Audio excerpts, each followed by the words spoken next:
যারা অন্নপূর্ণা যোজনায় আবেদনকারী উপভোক্তা এবং যারা পেয়েছেন বা অনুমোদিত হয়েছেন, কারণ 17 তারিখ থেকে টাকা অ্যাকাউন্টে যাচ্ছে, 20 তারিখের মধ্যে অর্থ ঢুকে যাবে। যারা মনে করেন যে অনুপযুক্ত লোকের অর্থ পেয়েছে বা যারা মনে করেন উপযুক্ত মহিলা বঞ্চিত হয়েছেন, তাদের জন্য 20 তারিখ থেকে একটি পোর্টাল পশ্চিমবঙ্গ সরকারের শিশু ও নারী কল্যাণ দপ্তর খুলবে, যেখানে আপনি আবেদন এবং অভিযোগ দুটোই করতে পারবেন। মুখ্যমন্ত্রী বলেন 17 থেকে 20 তারিখের মধ্যে অন্নপূর্ণার টাকা দেওয়া হবে।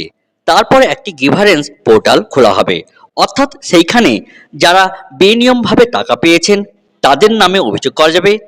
যাদের কোনো কারণে টাকা আটকে গেছে বা অন্নপূর্ণা ভান্ডার পায়নি, তাদের জন্য এই পোর্টালে অভিযোগ করা যাবে। কিন্তু এখন বিষয় হলো কিভাবে আপনি এই পোর্টালে অভিযোগ করবেন। 20 তারিখের পরে নতুন একটি পোর্টাল চালু হবে। এর আগেও মাননীয় মুখ্যমন্ত্রী একটি রাইজ গিভারেন্স বলে একটি পোর্টাল চালু করেন।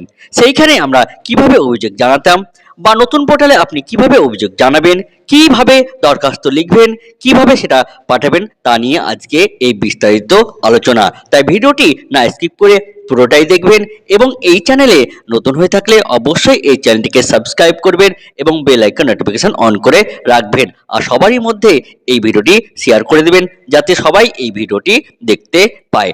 তাহলে দেখেন, আমরা এর আগে যেভাবে অভিযোগ জানাতাম cmowb.gov.in এই যে ওয়েবসাইট আছে, এই ওয়েবসাইটে, তাহলে আপনারা এটা কিভাবে করবেন। তাহলে দেখেন, আমরা প্রথমেই এই সিএমও এই যে অফিসিয়াল ওয়েবসাইট আছে, এই অফিসিয়াল ওয়েবসাইটে আপনারা এখানে ক্লিক করবেন। এখানে ক্লিক করলেই এই আমাদের মাননীয় মুখ্যমন্ত্রীর যে গিভারেন্স পোর্টাল আছে সেইটা ওপেন হয়ে যাবে। পেজটি ওপেন হয়ে গেলে দেখবেন ওপরে এইখানে দেখেন রাইজ গিভারেন্স বলে একটি অপশন আছে, এখানে আপনি ক্লিক করতে পারেন। অথবা এখানে দেখেন কিছু হেল্পলাইন এবং ইমেল এগুলো কিন্তু আছে। এইখানে দেখেন ডেস্ক হেল্পলাইন, এইখানেও আপনি ফোন করে আপনার অভিযোগ জানাতে পারেন। তাছাড়া ইমেল করতে পারেন।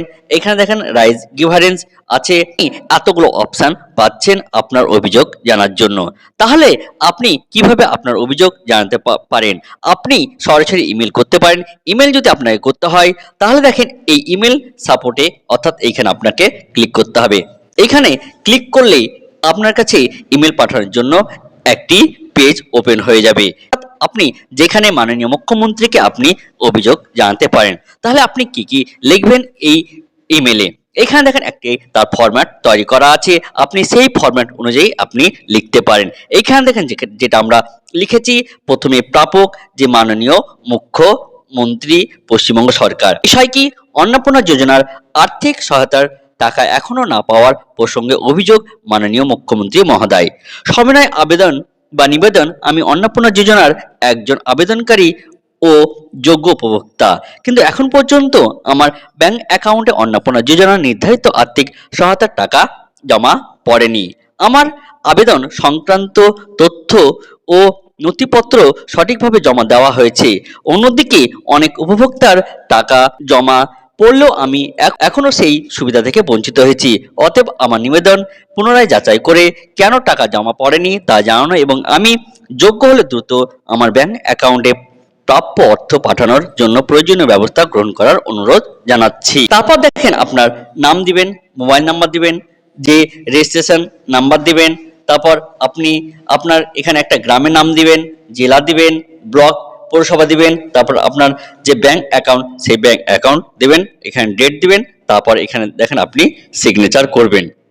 আপনি অন্নপূর্ণা যোজনার জন্য যে একটি ফরম্যাট, সেই ফরম্যাট লিখে আপনি মাননীয় মুখ্যমন্ত্রীর যে ইমেল সেই ইমেল করতে পারেন। তাহলে আপনার এই আবেদনটি পুনরায় যাচাই করবে এবং যাচাই করে আপনার যদি সঠিক আপনি তালিকাভুক্ত, পশ্চিমবঙ্গ সরকার যে যে শর্তগুলো দিয়েছিল সেই শর্তগুলো যদি আপনার ক্রাইটেরিয়ার সাথে মিলে, তাহলে আপনি আপনার অন্নপূর্ণা যোজনার টাকাটা পাবেন।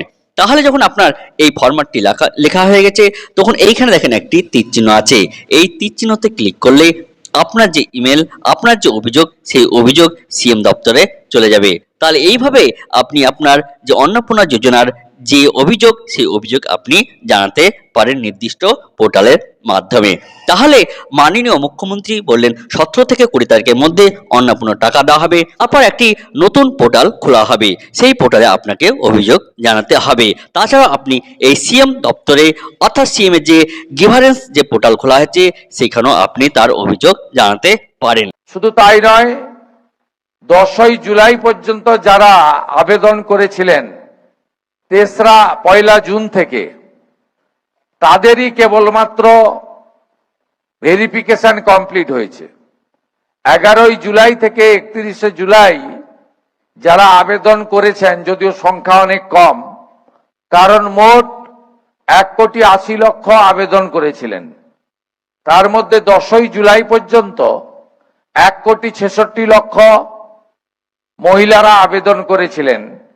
আর রাজ্য সরকার তাদের মধ্যে 1,45,00,000কে অনুমোদন দিয়েছে, যার টাকা গতকাল থেকে ঢোকানোর প্রক্রিয়া অর্থাৎ ব্যাংকিং সিস্টেমে ট্রান্সফারের প্রক্রিয়া চলছে, যেটা 20 তারিখ দুপুরের মধ্যে সম্পূর্ণ হয়ে যাবে।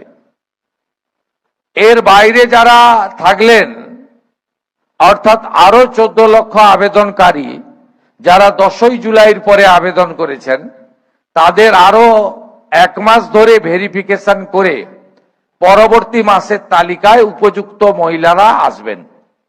আমরা এই প্রায় 1.5 কোটির কাছাকাছি মহিলাকে এই যোজনায় অন্তর্ভুক্ত করেছি, এটি আমাদের প্রতিশ্রুতি ছিল। তাই ভিডিওটি ভালো লাগলে অবশ্যই শেয়ার করে দিবেন এবং অবশ্যই এই ভিডিওটিকে লাইক করে দিবেন। ইউটিউব চ্যানেল থেকে দেখলে অবশ্যই সাবস্ক্রাইব করবেন এবং ফেসবুক থেকে দেখলে অবশ্যই ফলো করে দিবেন এই পেজটিকে, এই নিত্য নতুন যে তথ্য, এই তথ্য পেতে। আজকে ভিডিওটা এই পর্যন্ত, এরপরের ভিডিওতে আবার দেখা হবে। ধন্যবাদ।